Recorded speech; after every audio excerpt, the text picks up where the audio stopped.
and welcome back to another episode of Arts Respond on WNHHLP 103.5 FM New Haven. I am very excited to be here today with Joanne Rene. She is the cultural mastermind, and I would say culinary as well, behind Joanne Xperience, which we will get into. She's joining us today from beautiful, I think sunny, right, East Haven. And we'll talk about New Haven, we'll talk about Joanne Xperience, and what led you to believe that the culinary arts can be a cultural bridge. So, Joanne, first of all, just welcome to Arts Respond. I'm so happy to have you. Thank you so much, Lucy. Thank you for having me. So, first of all, I always love to get in the Wayback Machine with folks and talk about what led them to the place they are now, because sometimes I'll sit down with people during an interview and they'll say, my childhood really isn't important to my story, or my professional background before I got here really isn't important. And I just don't believe that. So let's hop in there. You are a person who grew up for part of your childhood in Haiti and then migrated to New York. And that is a huge part of your story and a huge part of the story that you bring to your work in arts and culture. And I think of the culinary arts as solidly within arts and culture. So I just want to name that. Let's start there. Tell me about growing up in your family, and also when we were off mic, you joked that you were sort of forced into cooking.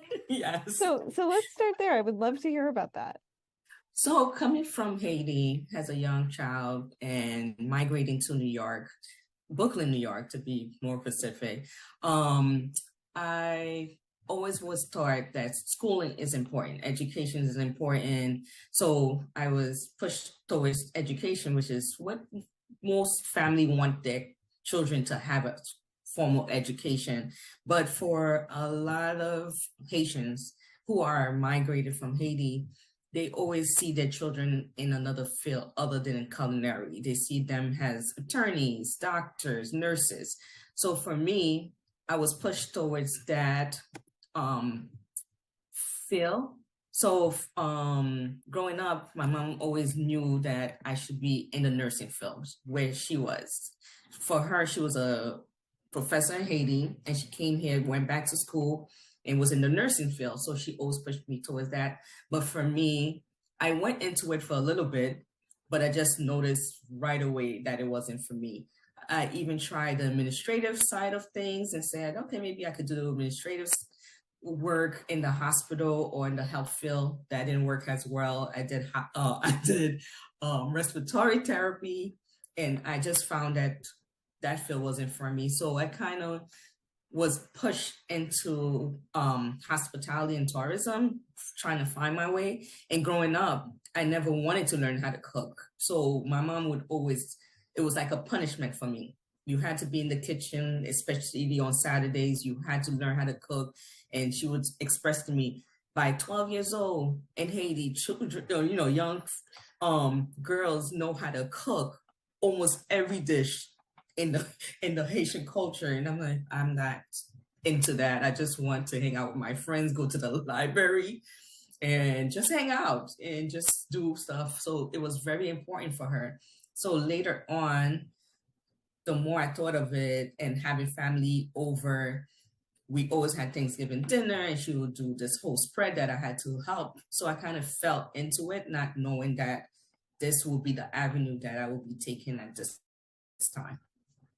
And I know for some folks who grew up in immigrant families, I think different generations do different things. And so there was a generation, maybe before your mom's generation, of immigrant parents who I feel like really pushed for assimilation. But it sounds like in your home in Brooklyn, hopefully you were lucky to have those culinary traditions and customs passed down. Because I know people who even now, for instance, may have immigrated from the Caribbean, from South and Central America, but then got here and were told, we're only going to speak English at home because that's how we're going to assimilate, or we're going to eat American, and I'm putting that in scare quotes because there's no such thing as actual American food, right? Exactly.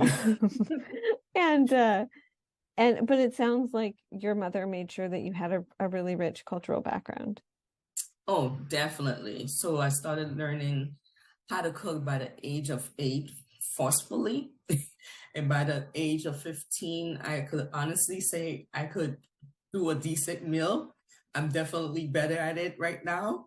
And then with my background, I learned how to incorporate not only Haitian cuisine, but incorporate Haitian cuisine with other cuisines and mix things around and just play around in the kitchen. For me, that's very therapeutic in a way where you could take something that you would typically make in Haiti, but then do something that's Latin feel and combine them together. I love that. So you go into hospitality, and this is a journey that began close to 2 decades ago at this point. Yeah. And your work in hospitality has taken you sort of all across the Northeast corridor. And I would love to hear a little bit about that. And then also, why Connecticut? Some people don't like Connecticut. I think New Haven's great personally, but Mhm.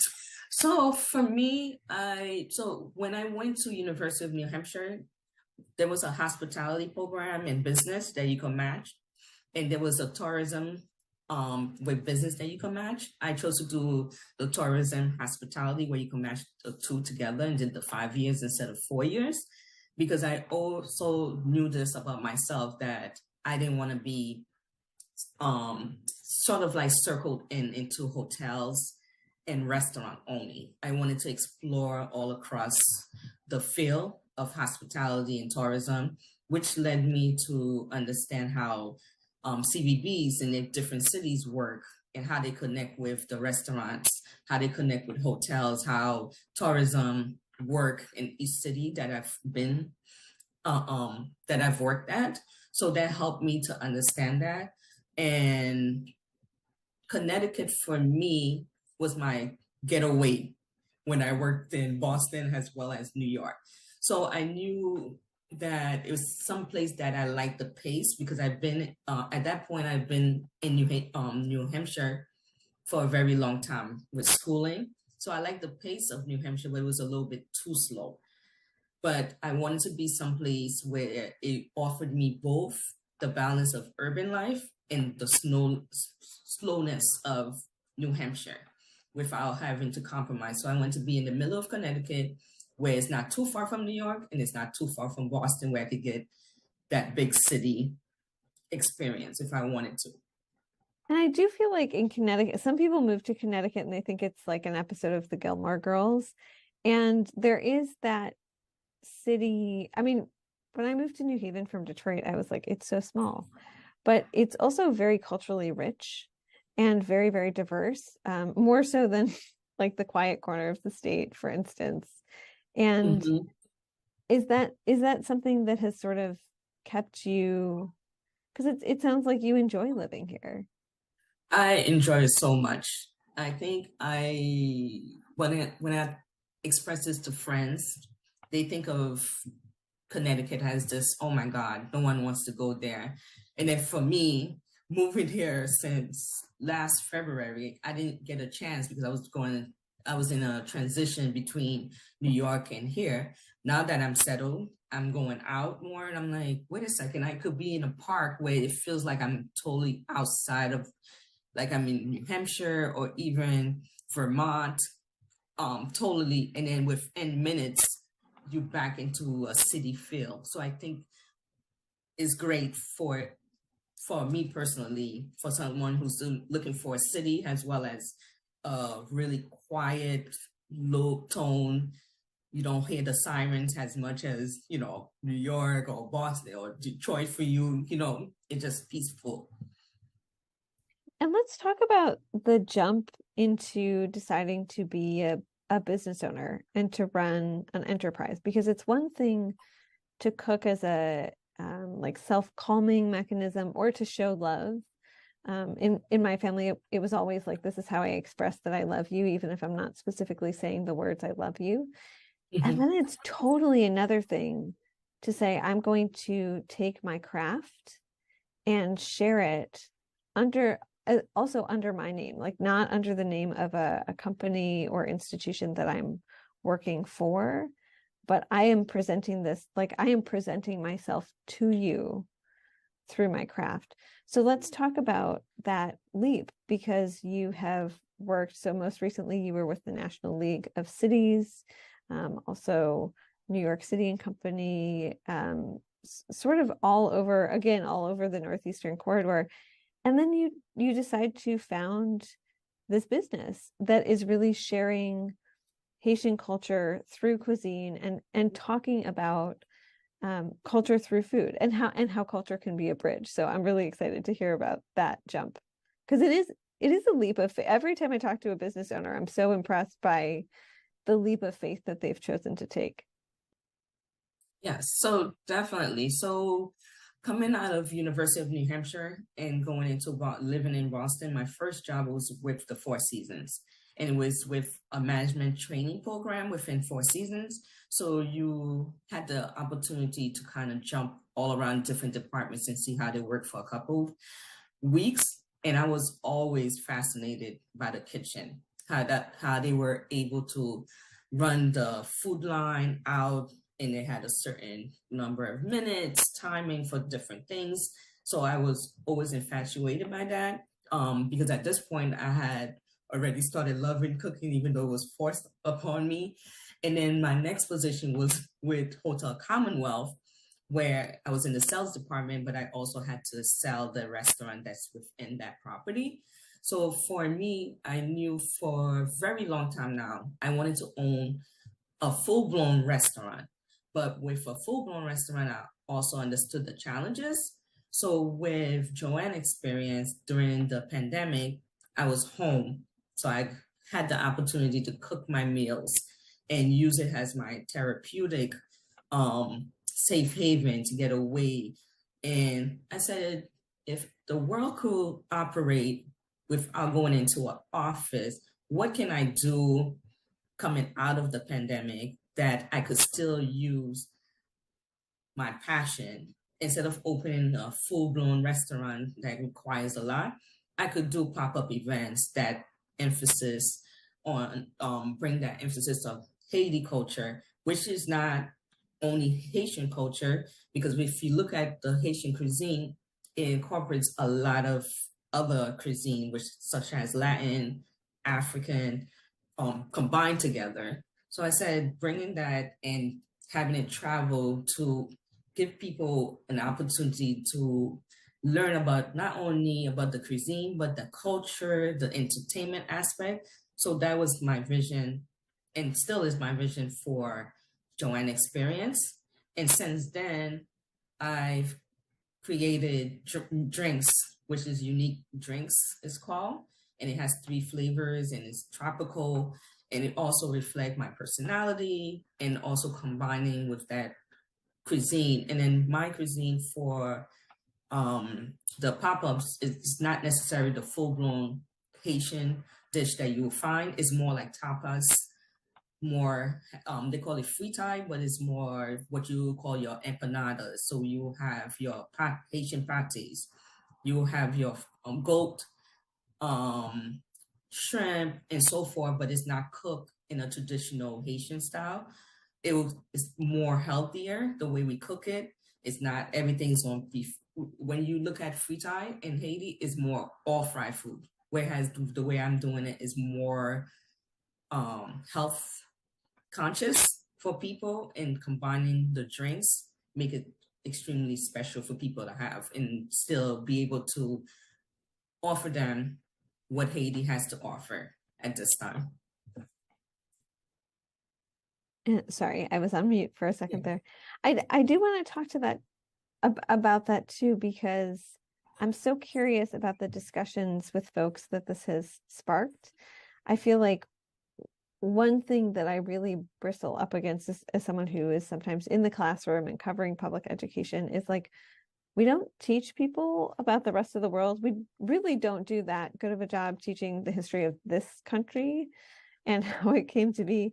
And Haiti, for some beautiful reasons and for some reasons that have to do with colonialism and a real history of pain and trauma and ugliness have has like it is such a mix of cultures.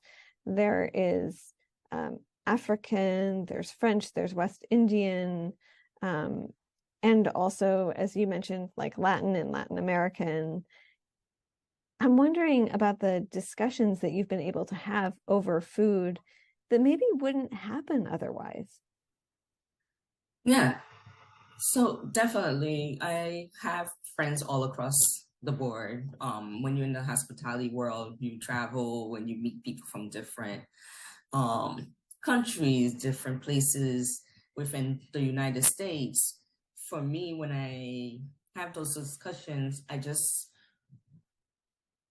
wanted to be positive. I share positive things and just try to remind people of great things about Haiti, because when you look at it in the social media or on the news channels, all you see is the negativity almost. And even when you Google things about Haiti, the first thing is the pictures of the poverty and the distress in the country. And we do have that, but we also have a rich history and culture that people don't know about. That's why it's important for me to have a business that has that emphasis on Haiti and the great things about Haiti. So the conversations that I have is reminding people Haiti's not just a third world country, as they say, but also remind them culturally of the Louisiana Purchase and talking to them about the west of Mississippi, New Orleans, how they bring the French aspect to it. For me, I was pleasantly surprised when I went to New Orleans for the first time, walking within communities, hearing people speak Creole. That's not necessarily the same Creole as Haiti, but I was able to understand them and speaking to them in my Creole, and they sort of understood certain words and picked up what I was saying. So for me, I was very fascinated and knew that there was a need to have a business that bring that out, that Haiti's not just a third world country that don't have anything to offer. They have offered, and they have a lot more to offer other than what you're seeing on TV. So food, drinks are a good way to bring people together and show them and have those conversations. That way they just don't take what they're seeing on TV or what they're hearing that's negative about Haiti. There's more to Haiti than just what you see. Yeah, that so resonates with me also. I often when I cover folks in different like places or events in their lives, they often say, they feel like the mainstream media, and I'm a member of the media writ large, right? But they feel like the mainstream media is obsessed with like trauma, trauma, trauma. And maybe because that's what they feel like it's clicks, I don't know. And I was talking to someone at the Greater New Haven Caribbean Festival, which happens most years in June. Now it's on the green. It used to be in Gough Street Park. And she is Haitian American, and she was there with her mom and her kids. And she was saying the same thing, that often when she tells people that she spent her childhood in Haiti, the first thing they say is, oh, the earthquake, or oh, the poverty. And she says, like, let me have you to my home and like, let me cook for you. Let me tell you about my childhood and how Exactly. beautiful it was. And let me tell you about why I bring my family back. And they see extended family. And this is not just something for you to like ogle at in the news and feel like it's a sad story far away. Yeah, definitely. That's how I feel. I feel like I have a responsibility, Yes. not only to myself, but to my family, to all my mentors, friends who have installed in me what it means to be a Afro-Caribbean woman from Haiti, and not just sit back and just let people think what because most likely the people who have negative views of Haiti have never been to Haiti, don't know anything about Haitian culture, have never tried the food because they're just under the impression that it's just Haiti just bad. So I want to definitely change that mindset as I do different pop-ups and just change the narrative that Haiti's just a bad place. And then if everyone saw it that way and did a little bit of something, then we'll start to, move in the right direction to change people' frame of mind about Haiti. I want to, just before we go on, remind people that if you're just joining us or if you've been with us here, it is WNHHLP 103.5 FM New Haven. This is Arts Respond. I'm your host, Lucy Gellman, and today I'm here with Joanne C. Rene. She is the visionary behind Joanne Xperience, and we're talking about using the culinary arts as a bridge. And I want to get into the food itself. So we started talking about the food and then I rudely interrupted and went on a tangent. But let's get into the food, because the culinary arts, when I have to fight people on why the culinary arts are part of arts and culture, I just get very annoyed.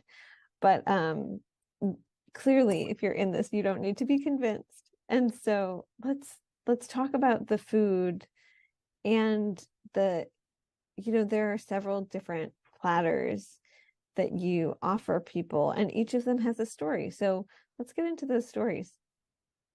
Sure. So for me, as I mentioned, basing Joanne Xperience on fritai, which is very popular in Haiti. And fritai is food you normally will have. Normally they fry it.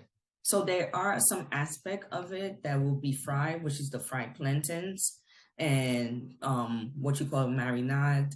It's like the pastry dough that you make is sort of like a dumpling, but it's fried. That will be fried, but the meat doesn't necessarily have to be fried.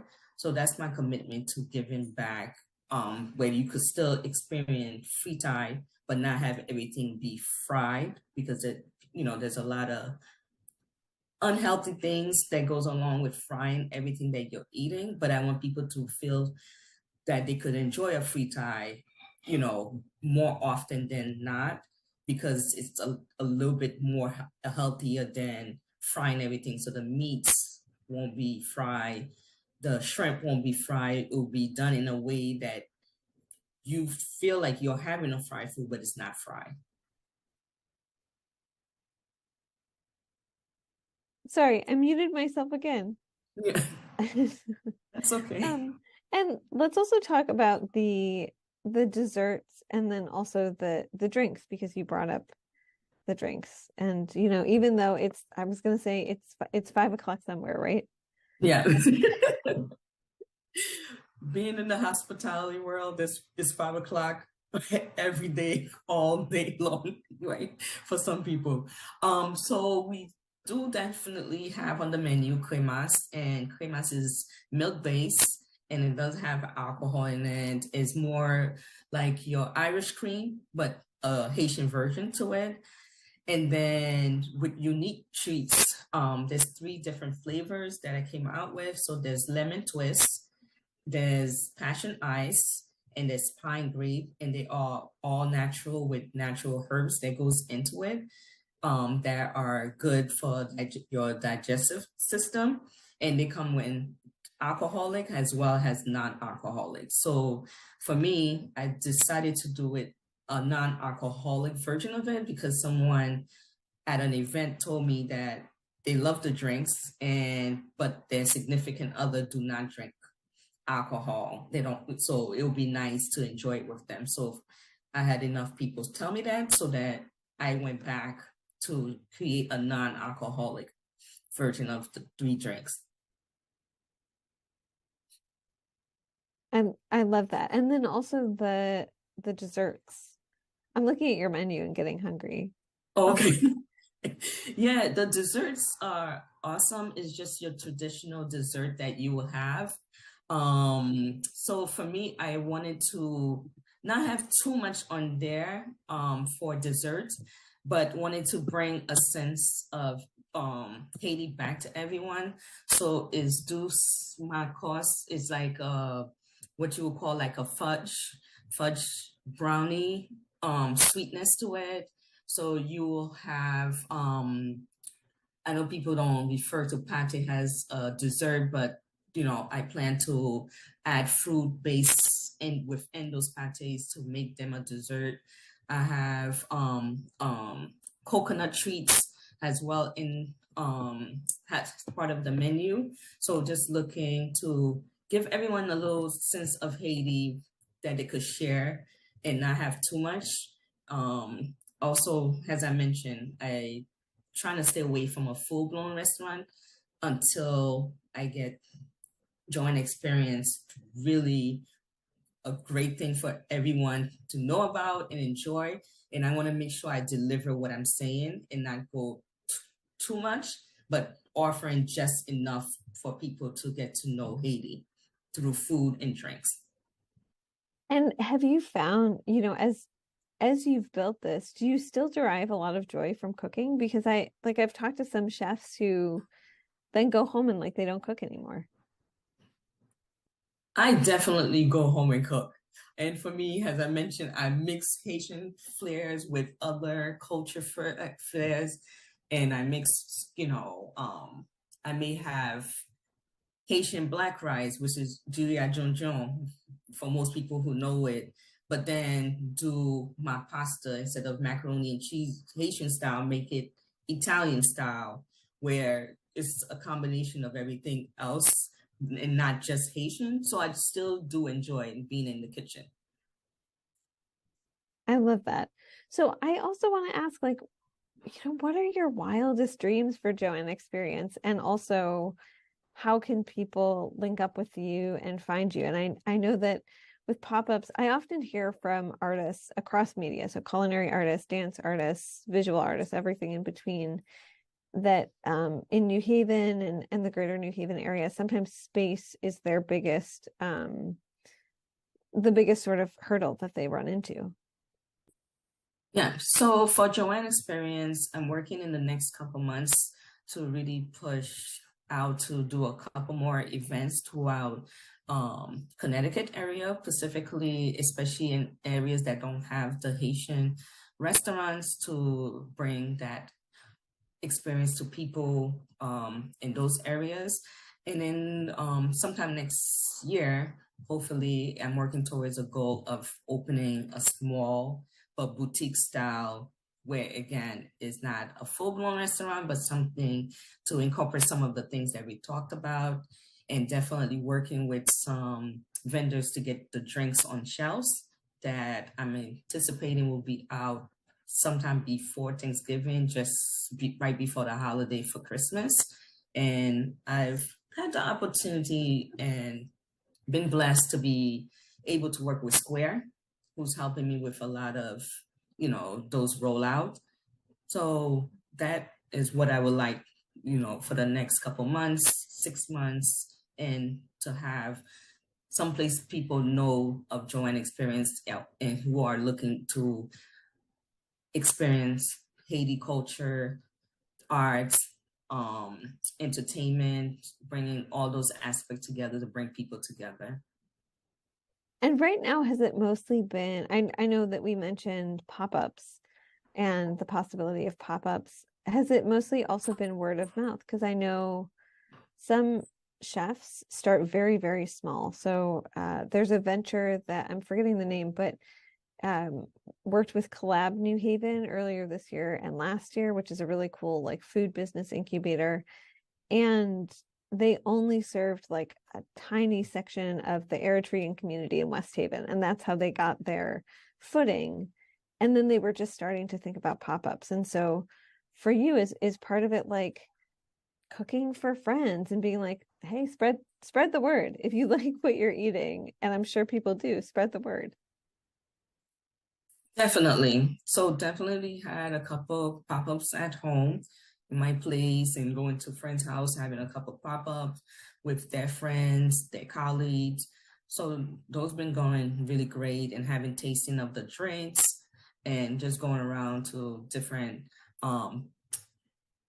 supermarkets, other avenues of putting things on shelf for the drinks aspect of it. So definitely been doing everything anything possible to make sure that people know of Joanne Experience and know that we are here, partake and working on the social media side and posting things on a weekly basis and letting people know what Joanne Experience as well as unique drinks have to offer.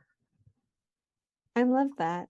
So one thing I also ask artists, and I consider culinary artists, is, this just words are hard. This show grew out of the fact that in COVID, artists were pivoting. Like, artists have always had to pivot and adapt because they are often not recognized for the work that they're doing, or if they're recognized for the work that they're doing, they have to fight for it to be compensated for.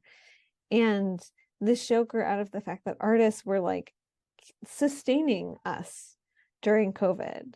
When people say, well, I don't know how I got through COVID, I want to say, well, you read your way through and you Netflixed your way through and you ate your way through, and maybe you made that fancy sourdough starter and you learned how to bake bread. Maybe you learned how to make Haitian cuisine from your cool neighbor. But for you, what is your form of self-care? How do you make sure that you are reserving sort of enough time for yourself or taking care of yourself so that you can then give back to your community? Yes, so definitely being in the kitchen, as I mentioned to you, is still enjoyable for me because I play around with different things. I never know what's for dinner. You couldn't tell me to make you the same salad that I made the night before because I'm just looking into my fridge to see what I could mix together, except for my menu for Joanne Experience, but everything else fun. So it's always been therapeutic for me to cook and having friends over. But one of the things that I like to do, being that I'm here in Connecticut, is just going into the parks, as I mentioned to you earlier, and just being lost. It feels like you just totally in the woods and you are not somewhere that's urban or hip, but you could get the best of both worlds. I like doing that type of thing. Just walking around the city is therapeutic. It helps me to brainstorm and my new ideas, and I get to explore and see what other people are doing, what other boutique style restaurants are doing. So for me, that's therapeutic. And then you can't go wrong with a massage and facial here and there. I love that. Yeah, and shout out if you have any small businesses that you like for, I don't know if you just do at-home massages and facials or out in the community, but we love small businesses here on WNHH. So Yeah, so I mentioned one to you. I keep forgetting her name. Is the Market and Gallery. It's a really cute place downtown. I try another one is a Peruvian place. Am I pronouncing it correct? Peruvian place is right down the street from the park by City Hall. oh yeah, it's pretty new. I know exactly what you mean. I think it's called Ikaru, and it's on Yes, Elm it's really Street nice. next to a hatter that I've never gone into, but I've always been really curious about, like, how does this hat business sustain itself? Definitely, that's a really cool, cute little place that I really like to go to. Definitely, I know it's not a small business, but Massage Envy is my to go to, and it's because it's in every city. There's a couple of them. So if you're ever traveling and you need a massage, there's one or two in every place. I'm big on this. I think all women should get massages. Yeah. Oh yeah, yes, definitely. It And helps. yeah, and also, how can people find you if they're listening to this and they think, oh my goodness, I have to, like, I want to know more about Joanne Experience, and also I want to make sure that I don't miss like your next pop-up.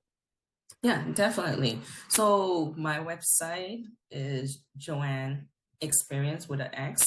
So it's JoanneXperience.com. So they could find me on there. They could also find me using that same name on Facebook as well as Instagram.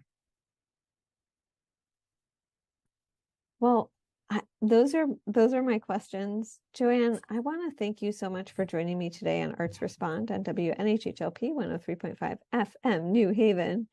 It's been a joy to have you on this beautiful sunny day. If it happens to be raining on Friday afternoon when this plays, we're pre-recording just so people don't think, what are they talking about with the sun? Yes. Looking outside and the weather's doing something different. Because we know in Connecticut the weather can change just on a dime. But Definitely. I've loved having you on, and I can't wait to see what's next for Joanne Xperience. Yes, thank you so much, Lucy. I know we've been talking off and on for the last couple of months, and thank you so much again for making this happen. And it was a pleasure to be on your show. And as I mentioned, we'll be in touch, I'm sure. And thank you for Absolutely. everyone listening and taking the time to tap into Lucy's show. She's absolutely amazing and very, very patient. Very kind, very Yeah. kind. And hopefully we will be gathering around a table of food soon. It's the best way to gather. Oh, definitely. I will definitely invite you to the next one. Awesome. Thank you so much. Thank you.